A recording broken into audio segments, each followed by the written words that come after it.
Je m'appelle Marie-Simon et je suis âgée de 86 ans bientôt.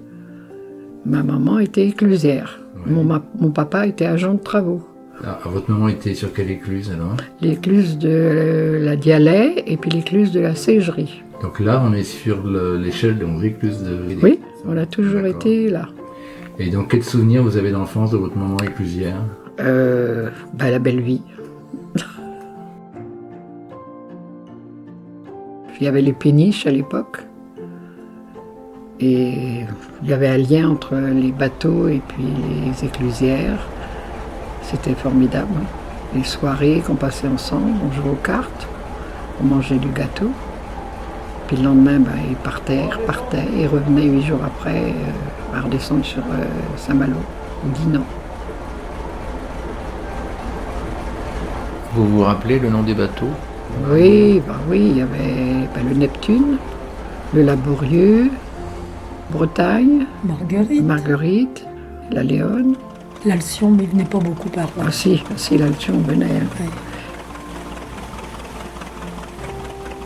Qu'est-ce qu'ils transportaient comme marchandises? Alors du sable, du charbon un peu, des pommes et de la pâte à papier. Vous alliez à l'école à vélo jusqu'à Tinténiac? C'était pas trop dur? Oh, c'est à aller, c'est à revenir. Hein. Mais c'était rien ça. Vous avez toujours vécu là? J'ai vécu avec mes parents d'abord jusqu'à 18-19 ans. Et après, j'ai dû aller travailler un petit peu dans un magasin de couture. Je suis restée jusqu'à 1980. Et j'ai repris l'écluse. Ma mère partait en retraite et j'ai pris sa place. Donc c'était un métier exclusivement féminin? Oui, beaucoup. Ouais. Ouais, oui. On aimait bien rester dans le coin avec nos souvenirs de jeunesse. Vous aviez un salaire? Un petit salaire. Quelles étaient les conditions de vie dans les maisons éclusières? On n'avait pas de télé, hein. On avait un poste de radio avec Lynn Renault, je me souviens. Et autrement, on n'avait pas une ampoule dans une pièce. On couchait d'abord à peu près tous dans la même chambre. Et puis après, mes parents avaient fait une chambre quand même. On était séparés un petit peu d'eux. Et c'était une vie de famille. Hein. On n'avait pas de douche, on n'avait rien. Les toilettes étaient dans le jardin. Si la porte n'a pas de clé, c'est qu'il n'y a rien à voler sous le toit. Les hivers devaient être rudes. Oui, c'était qu'il faisait très froid et les carreaux gelaient, quoi. On avait des fleurs sur les carreaux de la chambre, hein. Mais bon, on était habitués. Du printemps, ma cabane au Canada, c'est le seul bonheur pour moi. La vie libre qui me plaît, la forêt. Ce que j'aimais pas, c'était me laver. Il y avait une bassine, il fallait mettre de l'eau dedans. Mais je n'aimais pas ça. Alors je me dis même que quand on allait au bal les premiers, je ne sais pas, on ne devait pas tout sentir très bon.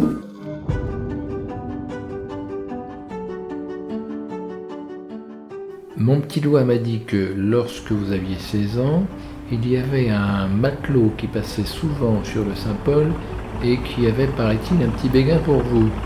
Racontez-moi ça. J'ai connu Claude Rabet sur une péniche qui était comme mousse. Et quand il revenait de Dinan, il montait les 11 écluses en 2 heures, 2 heures et demie peut-être. Hein. Et le long des 11 écluses, il ramassait des fleurs. Et il m'apportait un petit bouquet parce que j'étais à la tête des 11. Et un jour, il m'a fait un petit cadeau, voilà, il n'avait pas de sous. C'était un petit collier que j'ai toujours.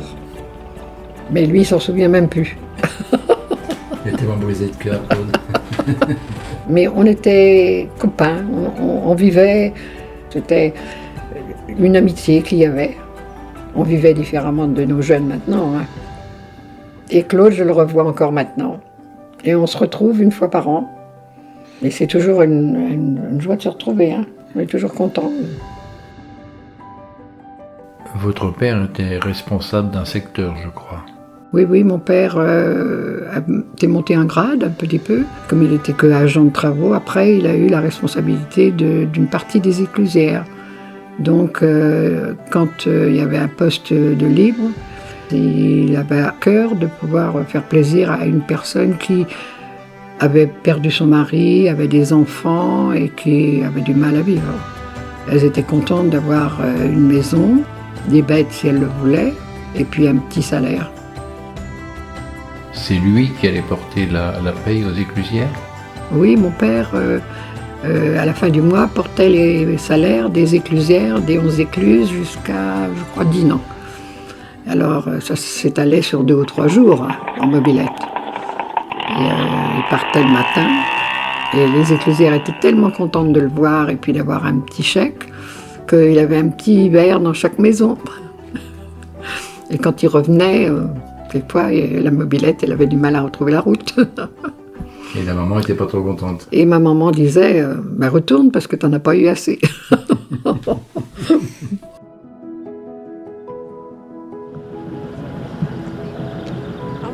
Et c'était surtout des femmes sur le secteur? Il y avait un homme, parmi notre groupe à l'époque, là, il y avait un homme. Mais autrement, c'était des femmes. À l'époque, les salaires étaient moins élevés qu'aujourd'hui. Il fallait que le mari travaille. À l'époque, oui, c'est sûr qu'il fallait que le mari ait une situation pour lui permettre un peu de mettre du beurre dans les épinards. Hein. Parce que l'éclusière ne gagnait pas grand-chose.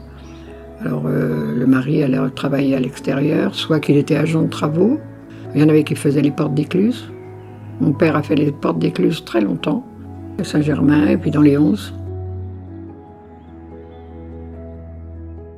On ramassait des pommes, il y avait des pommes, il y avait les châtaignes, il y avait un tas de choses. Hein. Pour le cochon, on ramassait les glands. Vous viviez un petit peu en autarcie avec votre production du jardin, les poissons que vous pêchiez. Ah oui.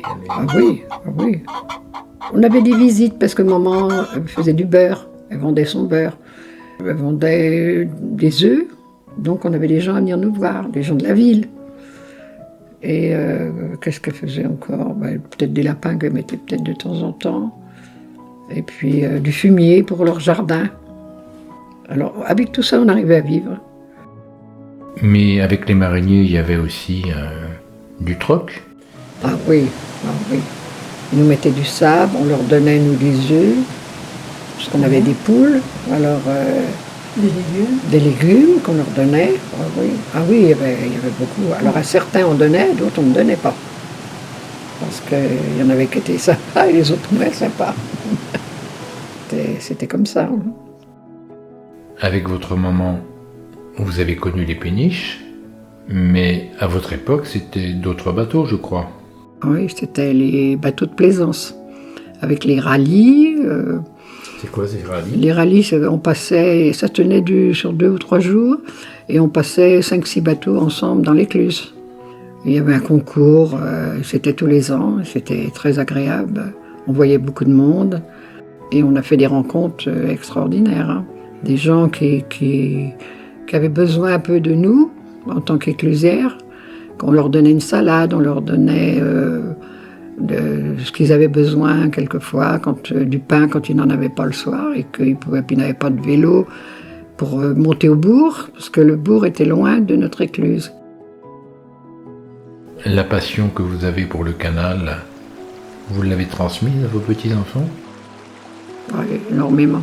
On faisait des cabanes, on était tout le temps occupés. Puis les bateaux, ça leur plaisait énormément. Hein. Ils venaient avec moi. Alors ils n'avaient pas le droit d'être sur les marges de l'écluse. Ils n'avaient pas le droit, c'était interdit. Mais bon, ils étaient avec moi, ils ne s'ennuyaient jamais. Et ils étaient toujours prêts à revenir quand il y avait les vacances. J'en ai un qui est à Paris, et quand ils viennent ici, il faut aller au canal. Et on prend des photos. Il y a combien de bateaux qui passaient à l'époque? On avait bien plus d'une vingtaine par jour. Hein. Ah oui. Alors comme j'avais 2 écluses, ça me faisait quand même, le soir, pas besoin de me bercer. Donc c'était pas automatisé à l'époque? Ah, rien. Et puis les vannes, les criques étaient très très durs, il fallait que ce soit graissé, mais c'était lourd à remonter. Mais bon, on le faisait.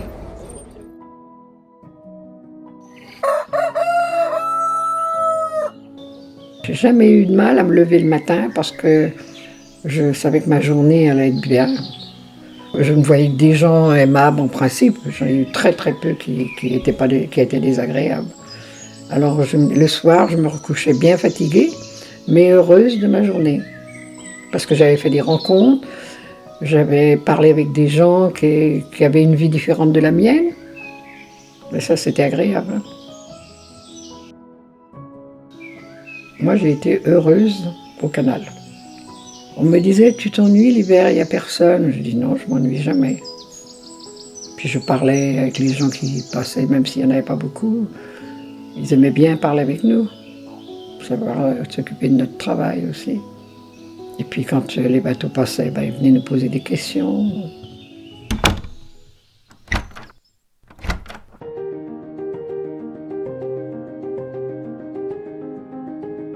Le dernier soir que j'ai quitté ma maison, j'ai mis la clé dans la serrure et je me dis je ne reviendrai pas. Et j'ai été très longtemps où je ne retournais pas. Maintenant avec mes enfants et mes petits-enfants, je retourne, mais j'étais très longtemps, j'avais du mal à retourner parce que j'avais plein de souvenirs. Vous avez vu le métier évoluer, aujourd'hui c'est totalement différent. Maintenant, puis il n'y a plus d'éclusière. La dernière est partie en retraite là, il y a quelques mois. Mais mon écluse n'a pas été reprise non plus. Alors, est-ce qu'une éclusière qui s'en va, c'est pas un petit peu la mémoire du canal qui s'envole aussi? Aussi, je pense. Je pense. Celles qui sont encore en poste, qui sont en dehors des 11 écluses, voudraient bien avoir un peu plus de bateaux. Mais maintenant, elles ont une mobilette ou une voiture, ou bien peut-être une trottinette même, je ne sais plus. Mais nous, c'était le vélo ou à pied. Comment vous voyez l'avenir du canal? Moi, j'aurais bien voulu que ça continue. J'aurais bien voulu que ça continue et que c'est tellement une belle vie.